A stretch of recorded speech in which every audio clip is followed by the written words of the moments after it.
Knuckles, the new TV show, now out. Let's talk about it.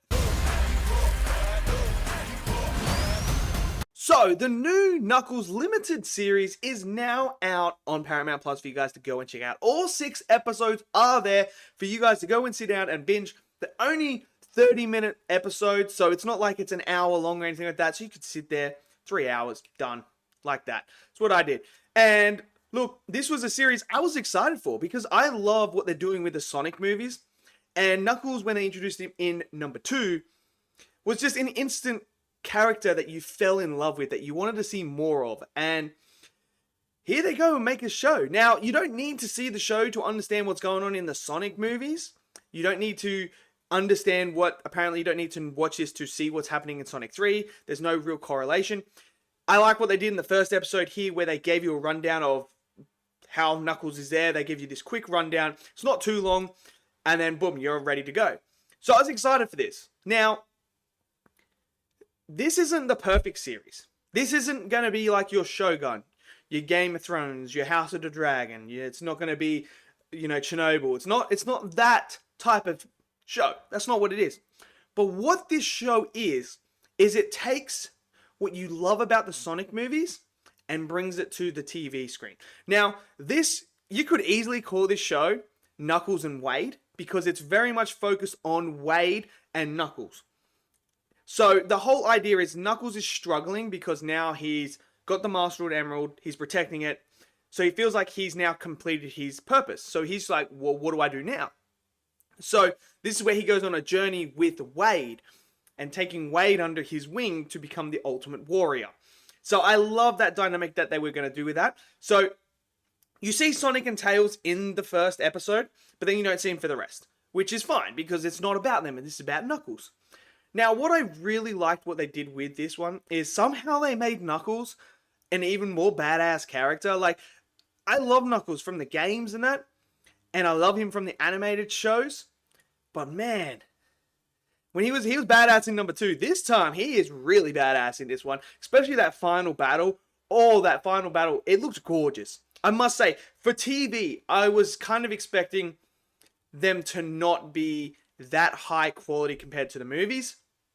Knuckles looks as good as he ever has in the movies in this show. And like I said, that final battle that he has, that was so awesome to watch. And it looked gorgeous. And I was like, dude, this is a TV show. And they actually care for this. What I love is they care about the Sonic franchise that they're building here. And they're actually developing it and taking the time and the resources to create something, great, which is what I want. So I love what they did with Knuckles here. They don't really they're not developing Knuckles into like this really deep character. He has a little bit of an arc here, but the main arc is all about Wade. It's about Knuckles taking Wade under his wing. And look, Wade was a gag character in the first Sonic and the second Sonic. He's there for comedic relief. He's not a serious character where you're like, oh, he's going to play a pivotal part. He's there to make us laugh. What they did with this show is they took that character. He's still that character. He still is the comedic relief. But then they give him a little bit of a backstory to why he is the way he is. What really is playing at him. And they develop him from this someone that just sits there and does nothing and is like scared all the time, to the end of the show where you're actually like, you know what, Wade's a pretty cool character. And I want to see more of Knuckles and Wade going on their adventure. I would love to see a season 2. I would, because I feel like what they did is they created this bond between Knuckles and Wade, like they did with Sonic. And I'm forgetting his name, with James Marsden's character.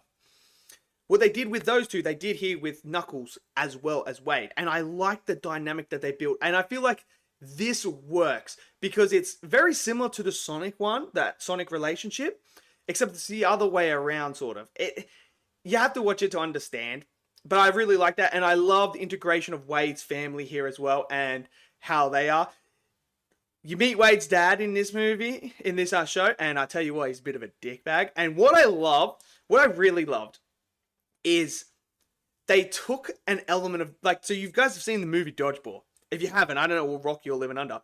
But they do something that is very similar to Dodgeball in here, but with bowling. And I thought that was a very interesting and unique thing to do, but it worked. It gave you this like nostalgia feel of dodgeball, but it wasn't dodgeball, which I enjoyed, and it was funny, and it works for the character of Wade. The comic relief here, where you're laughing, you know, the comedic relief worked well at times. There's sometimes it didn't work. For instance, episode 4, I didn't really like episode 4 except for the ending of episode 4. I didn't really like the actual episode itself. I feel like that was definitely a very weak episode, and it didn't need to be like that. It could have been different, but I see what they were trying to go for. At times, Knuckles isn't in it as much. Like, he's the lead of the actual show, and Wade gets more screen time than him, so that is kind of a bit of an issue for me. I would have liked a bit more development with Knuckles and focusing a bit more on Knuckles. The villains themselves, they don't have too much about them. They're kind of just there, and it's not a deep story regarding the villains. It's like the same story we've seen already in the Sonic franchise, where it's like, hey, I want your power so I can charge my robot. That's what it is. And they're underdeveloped, but they serve their purpose. There's some cool action sequences in here as well that I really liked. Some gag moments that make you laugh, and you're kind of like, yeah, it does get very silly at times, but that's what I love about the Sonic movies, is sometimes they get really silly, because ultimately Sonic and that, they are basically kids. They really are. So you got to dive into that silly aspect of it. Sometimes it does get a little bit too silly, and you're like, oh, it's kind of taking me out a bit. But overall, I think Knuckles, look, the best way I can put Knuckles is, I'm glad they made this show. I'm glad. I enjoyed it. I had enough fun with it to go, you know what? I want a season 2. I wouldn't mind seeing a season 2. You know, you could fix a few things here and there, but I'm down for that. I'm down for a second season.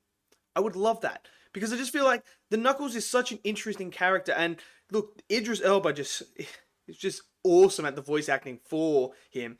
And I really want to see more of this Knuckles character that they're doing.